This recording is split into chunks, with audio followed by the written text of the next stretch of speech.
The Greek Way to Western Civilization by Edith Hamilton, Chapter 15. The Religion of the Greeks. What the Greeks did for religion is, in general, not highly esteemed. Their achievement in that field is usually described as unimportant, without any real significance. It has even been called paltry and trivial. The reason people think of it in this way is that Greek religion has got confused with Greek mythology. The Greek gods are certainly Homer's Olympians, and the jovial company of the Iliad who sit at the banqueting board in Olympus, making heaven shake with their shouts of inextinguishable laughter, are not a religious gathering. Their morality, even, is more than questionable, and also their dignity. They deceive each other. They are shifty and tricky in their dealings with mortals. They act sometimes like rebellious subjects, and sometimes like naughty children, and are kept in order only by Father Zeus's threats. In Homer's pages, they are delightful reading, but not, in the very least, edifying. If Homer is really the Greek Bible, and these stories of his are accepted as the Greek idea of spiritual truth, the only possible conclusion is that in the enormously important sphere of religion, the Greeks were naive, not to say childish, and quite indifferent to ethical conduct. Because Homer is far and away the best known of the Greeks, this really is the prevailing idea, absurd as it must appear in the face of Greek achievement. Well, who knows? Western civilization right now could get that sort of reputation for its religion because of how liberal some of the churches are. There is no truth whatever in it. Religion in Greece shows one of the greatest of what Schopenhauer calls the singular swing to elevation in the history of the human spirit. It marks a great stage on the long road that leads up from senseless and horrible rites toward a world still so very dim and far away that its outline can hardly be seen, a world in which no individual should be sacrificed for an end, but in which each will be willing to sacrifice himself for the end of working for the good of others, in the spirit of love with the God who is love. It would be impossible to compress Greek religion into the compass of a single chapter, but it is perhaps possible to give an idea of the special Greek stamp which marked it out from the others. Greek religion was developed not by priests, nor by prophets, nor by saints, nor by any set of men who were held to be removed from the ordinary run of life because of a superior degree of holiness. Well, can't we just all have a nation of priests and priestesses? It was developed by poets and artists and philosophers, all of them people who instinctively leave thought and imagination free, and all of them, in Greece, men of practical affairs. The Greeks had no authoritative sacred book, no creed, no 10 Commandments, no dogmas. Well, a lot of societies had a variety of beliefs and practices. The very idea of orthodoxy was unknown to them. They had no theologians to draw up sacrosanct definitions of the eternal and infinite. They never tried to define it, only to express or suggest it. St. Paul was speaking as a Greek when he said, "The invisible must be understood by the visible." That is the basis of all Greek art. And, in Greece, great artists strove to make the visible express the invisible. They are not theologians. Define it for the Greeks. Oh, they, not theologians, defined it for the Greeks. Phidias' statue of Zeus at Olympia was his definition of beauty. Well, his definition of Zeus, the greatest ever achieved in terms of beauty. Phidias said, so Dion Chrysostom reports that pure thought and spirit cannot be portrayed, but the artist has in the human body a true vessel of thought and spirit. So he made his statue of God, the sight of which drew the beholder away from himself to the contemplation of the divine. I think Dion Chrysostom writes that if a man heavy of heart, who had drunk often of the cup of adversity and sorrow, should stand before it, he would remember no longer the bitter hardships of his life. Your work, O Phidias, is grief's cure, bringing forgetfulness of every care. The Zeus of Phidias, says the Roman Quintilian, has added to our conception of religion. That was one way the Greeks worked out their theology. Another way was the poets, as when Aeschylus used his power to suggest what is beyond categorical statement. God, the pathways of his purpose, are hard to find, and yet it shines out through the gloom and the dark chance of human life.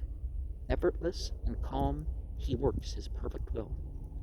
The words that define God plant down walls before the mind, but words like these open out vistas.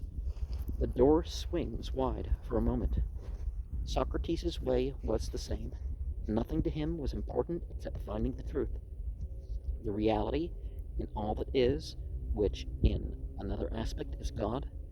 He spent his life in the search for it, but he never tried to put what he had seen into hard and fast statements.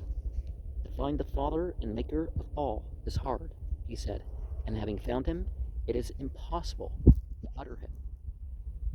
That's part of the lesson of the mention of Hanuman that people don't get. Hanuman's in Sanskrit, by the way. The way of Greek religion could not be but different from the ways of religions, dependent not upon each man seeking the truth for himself, as an artist or poet must seek it, but upon an absolute authority to which each man must submit himself. Well, everybody has to seek it, no matter what the status of, if there is a authority for everyone or not, right? It's not something you can ultimately force upon people. In Greece, there was no dominating church or creed, but there was a dominating ideal which everyone would want to pursue if he caught sight of it. Different men saw it differently. It was one thing to the artist, another to the warrior. Excellence is the nearest equivalent we have to the word commonly used for it, but it meant more than that. It was the utmost perfection possible, the very best and highest a man could attain to, which, when perceived, always has a compelling authority. A man must strive to attain it. We needs must love the highest when we see it. No one, Socrates said, is willingly deprived of the good. To win it required all that a man could give. Simonides wrote, not seen in visible presence by the eyes of men is excellence save his from whom in utmost toil heart-racking sweat comes at his manhood's height. Hesiod had already said the same. Before the gates of excellence the high gods had placed sweat. Long is the road thereto, and steep and rough at the first, but when the height is won, then is there ease, though grievously hard in the winning. Aristotle summed up the search and struggle. Excellence, much labored for by the races of men, the long and steep rough road to it was the road Greek religion took. In the very earliest Greek records we have, a high stage has been reached. All things Greek began for us with Homer, and in the Iliad and the Odyssey, the Greeks have left far behind not only the bestialities of primitive worship, well, not all those people did that, but the terrible and degrading rites the terror-stricken world around them was practicing. In Homer, magic has been abolished. It is practically non-existent in the Iliad and the Odyssey. The enormous spiritual advance this shows, and intellectual no less, is hard for us to realize. Before Greece, all religion was magical. Magic was of supreme importance. It was mankind's sole defense against fearful powers leagued against mankind. Myriads of malignant spirits were bent on bringing every kind of evil to it. They were omnipresent. The Chaldean inscription runs. They lie in wait. They twine around the rafters. They take their way from house to house, and the door cannot stop them. They separate the bride from the embraces of the bridegroom. They snatch the child from between his father's knees. Life was possible only because, fearful as they were, they could be appeased and weakened by magical means. These were often terrible as well as senseless. The human mind played no part at all in the whole business. It was enslaved by terror. A magical universe was so terrifying because it was so irrational, and therefore completely incalculable. There was no dependable relation anywhere between cause and effect. It will readily be seen what it did to the human intellect to live in such an atmosphere, and what it did to the human character too. Fear is of all the emotions the most brutalizing. In this terror-haunted world, a strange thing came to pass. In one little country, the terror was banished. For untold ages, it had dominated mankind and stunted its growth. The Greeks dismissed it. They changed a world that was full of fear into a world full of beauty. We have not the least idea when or how this extraordinary change came about. We know only that in Homer, men are free and fearless. There are no fearful powers to be propitiated in fearful ways. Very human-like gods inhabit a very delightful heaven. Strange and terrifying unrealities, shapes made up of bird and beast, and human joined together by artists who thought only the unhuman could be divine, and have no place in Greece. The universe has become rational. An early Greek philosopher wrote, "All things were in the confusion until mind came and set them in order." That mind was Greek, and the first exponent of it we know about was Homer.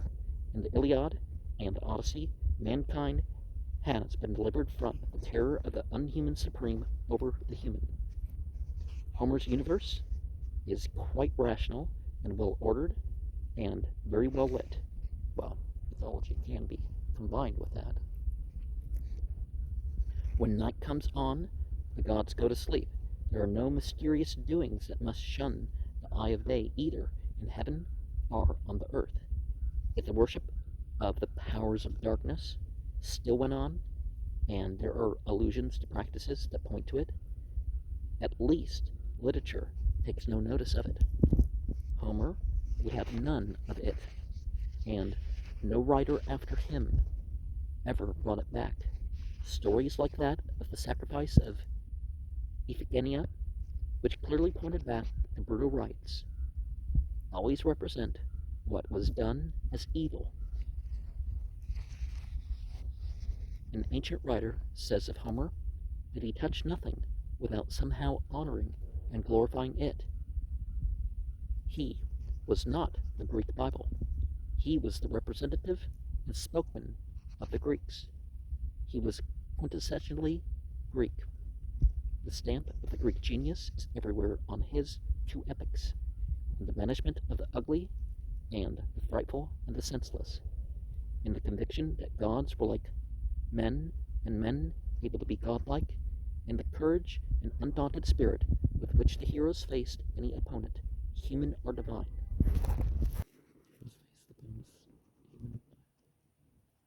Even fate herself, in the prevailing atmosphere of reason and good sense. The very essence of Greek rationality is in the passage which Hector is advised to consult the flight of birds as an omen before going into battle, and cries, "Obedience to long-winded birds, whether they fare to the right or to the left, nay, one omen is best, to fight for our country." Homer was the great molding force of Greece because he was so Greek himself. Plato says, I have always, from my earliest years, had an awe of Homer and a love for him, which even now, when he is about to criticize him, make the words falter on my lips. He is the great leader and teacher. The Greeks never fell back from the height they had reached with him.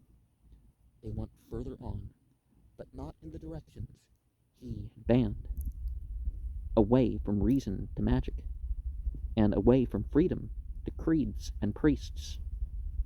Again, you can have religious experts and beliefs and freedom at the same time. His gods, however, cannot continue long to be adequate to men, fired by the desire to be the best. They were unable to satisfy people who were thinking soberly of right and wrong, who were using their critical powers to speculate about the universe, who, above all, were trying to find religion, not the doubtful divinities of Olympus, but a solution of life's mystery and a conviction of its purpose and its end. Men began to ask for a loftier Zeus, and one who cared for all, not only as in the Iliad for the great and powerful, so in a passage in the Odyssey, he has become the protector of the poor and helpless, and soon after, the peasant poet Hesiod, who knew by experience what it was to be weak and have no defense against the strong, placed justice in Olympus as Zeus his companion. Fishes and beasts and fowls of the air devour one another, but to men Zeus has given justice. Besides, Zeus on his throne, justice has her seat. Well, humans have a choice with some things. The animals, you don't hold, the other animals, you don't hold them accountable. Well, you try to correct your dog or horse or whatever, but, Delphi, the oracle of oracles, took up this implied standard, criticism of Homer, and put it into plain words. Moral standards were applied to what went on in Homer's heaven.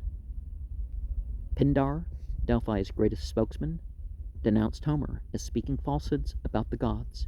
It was wicked and contrary to reason, he protested, to tell unedifying tales about divinities. Hateful is the poet's lore that utters slander against the gods. Well, most mythological systems kind of do that to the spiritual entities, don't they? Criticism of this kind came from all sides. The rationalizing spirit, which was Homer's own, turned against him. The idea of the truth had dawned, to which personal preferences had to give way, and in the 6th century, one of the leaders in what was the beginning of scientific thinking wrote, "One God there is, the greatest of gods and mortals, not like to men in body or in mind. All of him sees and hears and thinks. We men have made our gods in our own image. I think that horses, lions, oxen too, had they but hands, would make their gods like them. Horse gods for horses, oxen gods for oxen." Homer's Olympians were being attacked by the same love for the rational which had brought them to birth in a mad and magical world. Not only new ideas, but new needs were awakening. Greece needed a religion for the heart, as Homer signally was not, which could satisfy the hunger in men's souls, as the cool morality of Delphi could not. Such a need is always met sooner or later. A new god came to Greece, who for a time did very strange things to the Greek spirit. He was Dionysus, the god of wine, the latest comer among the gods. Well, perhaps it was talked about in a different way, or wasn't what the people writing wanted to say something about. Homer never admits him to Olympus. He was alien to the bright company there, a god of earth, not heaven. The power wine has to uplift the man and make him an exultant sense of mastery, to carry him out of himself, was finally transformed into the idea of the god of wine, freeing men from themselves and revealing to them that they too could become divine, an idea really implicit in Homer's picture of human gods and godlike men, but never developed until Dionysus came.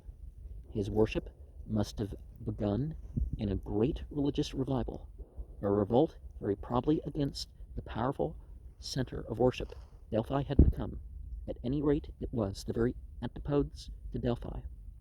The shrine of Apollo, the most Greek of all the gods, the artist god, the poet, and the musician, who ever brought fair order and harmony out of confusion, who stood for moderation and sobriety, upon whose temple was graven the great Delphic saying, "Nothing in excess." The new religion was marked by everything in excess, drunkenness, play feast, people acting like mad creatures, shrieking and shouting, and dancing wildly, rushing over the land in fierce ecstasy. Elsewhere, where the desire to find liberation has arisen, it has very often led men to asceticism and to its excesses, to exaggerated cults bent on punishing the body for corrupting the soul. Well, the body's the means of whichever side one's picking, right? This did not happen in Greece. It could not happen to a people who knew better than any other that liberty depends on self-restraint, who knew that freedom is freedom only when controlled and limited. The Greeks could never wander very far from the spirit of Apollo. In the end, we do not know when or how, the worship of Apollo and the worship of Dionysus came together. All we are told of this monumentous meeting is that Orpheus, the master musician, Apollo's pupil, performed the violent Bacchic rites and brought them into order. It must have been after this transformation that Dionysus was admitted to the Eleusinian mysteries, the great solemnity of Greece, and took his place beside Demeter, in whose honor they had been founded. It was natural to associate the two, goddess of the corn, kernels, and god of the vine, both deities of earth, the benefactors of mankind, from whom came the bread and the wine that sustained life. Their mysteries, the Eleusinian, always chiefly Demeter's, and the Orphic, centering in Dionysus, were an enormously important force for religion throughout the Greek and Roman world. Cicero, clearly an initiate, says, "Nothing is higher than these mysteries. They have not only shown us how to live joyfully, but they have taught us how to die with a better hope." In view of their great importance, it is extraordinary that we know almost nothing about them. Everyone initiated had to take an oath not to reveal them, and their influence was so strong that apparently no one ever did. All we are sure of is that they awakened a deep sense of reverence and awe, that they offered purification from sin, and that they promised immortality. Plutarch, in a letter to his wife about the death of a little daughter during his absence from home, writes her that he knows she gives no credence to his assertions that the soul, once departed from the body, vanishes and feels nothing, because of those sacred and faithful promises given in the mysteries of Bacchus. We hold it firmly for an undoubted truth that our soul is incorruptible and immortal. Let us behave ourselves accordingly, outwardly ordering our lives, while within all should be purer, wiser, incorruptible. The fragment of Plutarch apparently describes the initiation ceremonies. When a man dies, he is like those who are initiated into mysteries. Our whole life is a journey, a tortuous ways without outlet. At the moment of quitting it come terrors, shuddering fear, amazement, then a light that moves to meet you, pure meadows that receive you, songs and dances and holy apparitions. Plutarch lived in the last half of the first century of the Common Era. There is no possible way of telling how much of all that carefully arranged appeal to the emotions belonged to the mysteries of the Periclean age. But some great appeal there was, as Aristophanes shows, beyond question, in the frogs.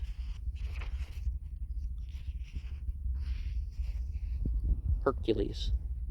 Then you will find a breath about your ears, of music, and light about your ears, most beautiful, like this, the myrtle groves, and joyous throngs of women and of men, the initiated. At first sight,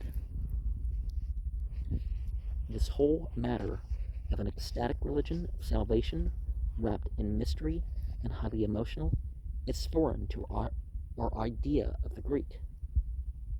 Delphi and Pindar, teaching practical morality and forever emphasizing moderation, seem the true representatives of Greece, but they would never by themselves have reached the loftiest and the deepest expression of the Greek spirit.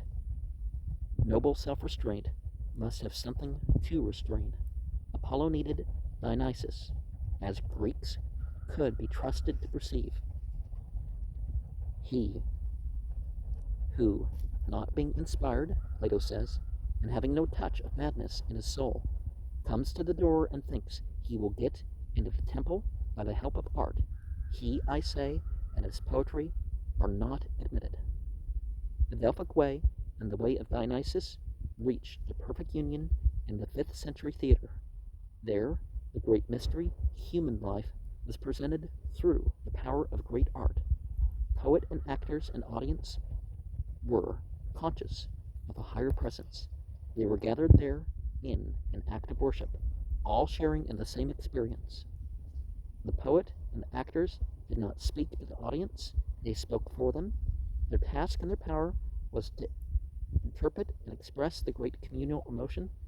That is what Aristotle meant when he said, tragedy purified through pity and awe, men were set free from themselves when they all realized together the universal suffering of life. For a moment they were lifted above their own griefs and cares. They ceased to be shut in, lonely individuals, as they were swept away in a great onrush of emotion, which, extraordinarily united instead of isolating, Plato said the perfect state was one in which the citizens wept and rejoiced over the same things. That deep community of feeling came to pass in the theater of Dionysus. Men lost their sense of isolation.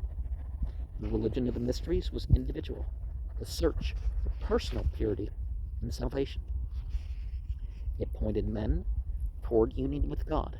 The religion of the drama brought men into union with one another.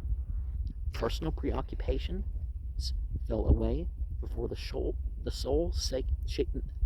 soul-shaking spectacle of pain presented on the stage, and the dammed-up flood within was released as the audience wept their hearts out over Oedipus and Hecuba.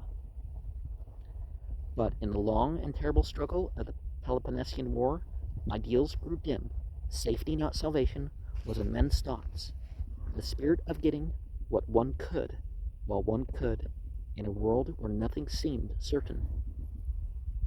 Nothing indeed, for the gods of the old morality were failing. Euripides had succeeded to Aeschylus, and a new criticism of all things was in the air.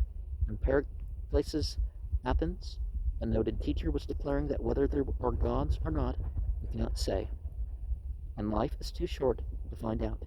The state took alarm, and there was a persecution, so slight in comparison with the medieval and later times, that it would not deserve notice if it were not for the last victim of it, who was Socrates. One form of religion perpetually gives way to another. If religion did not change it, it would be dead. In the long history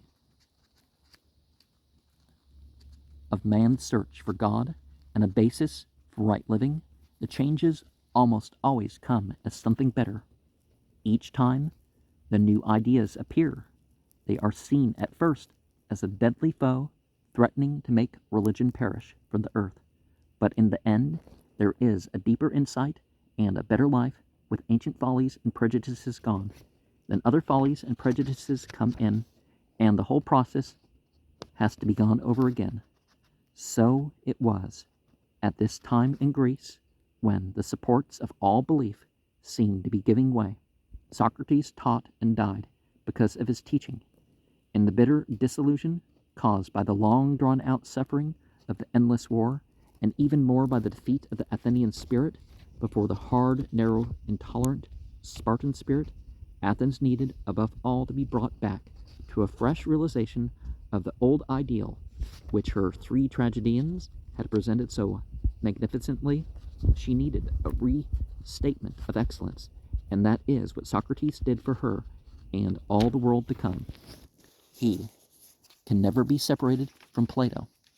Almost all Plato wrote professes to be a report of what Socrates said, a faithful pupil's record of his master's words, and it is impossible to decide just what part belongs to each.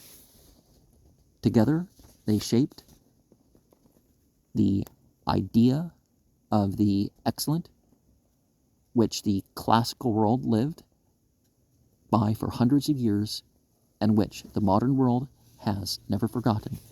Now, Shawnee's work of grand commentary has been such that people thought it was Ibn Arabi's,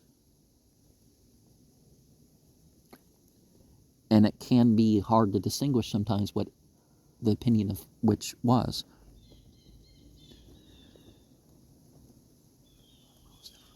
Socrates believed that goodness and truth were the fundamental realities, and that they were attainable. Every man would strive to attain them if he could be shown them. No one would pursue evil except through ignorance. Once let him see what evil was, and he would fly from it. His own mission, Socrates believed, was to open men's eyes to their ignorance and to lead them on to where they could catch a glimpse of the eternal truth and goodness beneath life's confusions and futilities, when they would inevitably, irresistibly, seek for a fuller and fuller vision of it. He had no dogma, no set of beliefs to implant in men's minds.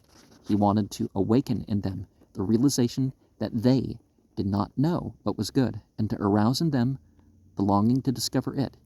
Each one, he was sure, must seek and find it for himself. He never set himself up as a guide. Although my mind is far from wise, he said, some of those who come to me make astonishing progress. They discover for themselves, not from me, and yet I am an instrument in the hands of God.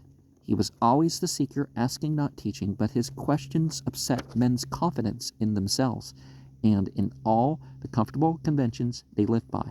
The result, at first, was only perplexity and sometimes extreme distress.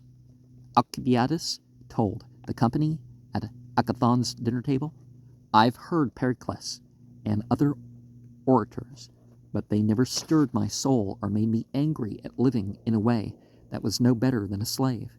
But this man has often brought me to such a pass that I felt I could hardly endure the life I was leading, neglecting the needs of my soul. I have sometimes wished that he was dead.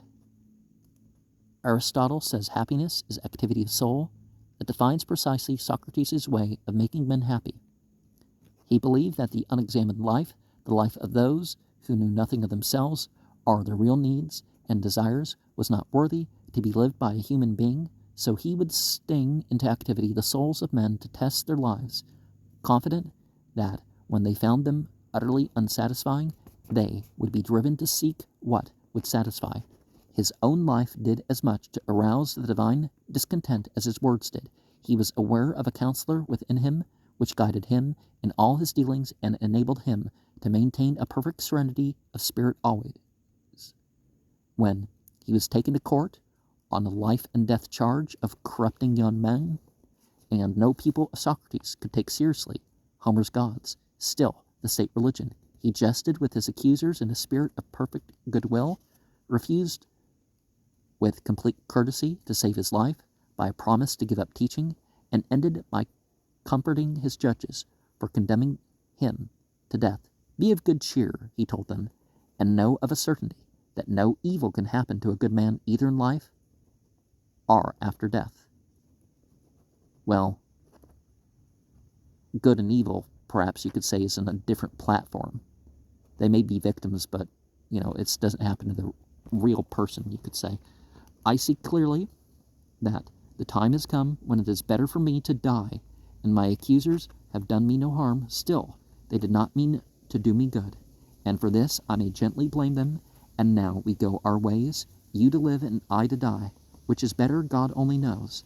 In the prison cell, when the time had come to drink the hemlock, he had a kind word for the jailer, who brought him the cup, and he broke off his discourse with his friends when he was telling them that nothing was surer than that beauty and goodness have a most real and actual existence, by exclaiming, but I really had better go bathe, so that the women may not have the trouble of washing my body when I am dead. One of those present, suddenly recalled from the charm of his talk to the stark facts, cried, "How shall we bury you?" "Any way you like," was the amused answer. "Only be sure you get a hold of me, and see that I do not run away." Some cultures actually weigh down, that's why you see piles on top of graves sometimes, is that there was a cultural practice. They thought, if they don't want people to rise up as zombies or something. And turning to the rest of the company, "I cannot make this fellow believe that the dead body will not be me. Don't let him talk about burying Socrates. Her false words infect the soul. Dear Crito says only that you are burying my body." No one who knew of Socrates could fail to believe that goodness has a most real and actual existence. He exemplified in himself that excellence of which Greece from the beginning had had a vision. 400 years before Christ, the world took courage from him and from the conviction which underlay all he said and did, that in the confusion and darkness and seeming futility of life there is a purpose which is good, and that men can find it and help work it out. Aristotle, through Plato, a pupil of Socrates, wrote some 50 years after Socrates died, "There is a life which is higher than the measure of humanity. Men will live it, not by virtue of their humanity, but by virtue of something in them that is divine. We ought not to listen to those who exhort a man to keep to man's thoughts, but to live according to the highest thing that is in him. For small though it be in power and worth, it is far above the rest." Now, we are responsible for our influence, and so bad influencers are obviously worse than murderers, but then again, you don't charge them for the murder or whatever, or perhaps the individual crimes of their students, but it can add up spiritually towards that thing. So you understand why some cultures, we got to protect the youth and charge people with corruption charges and consider it that serious.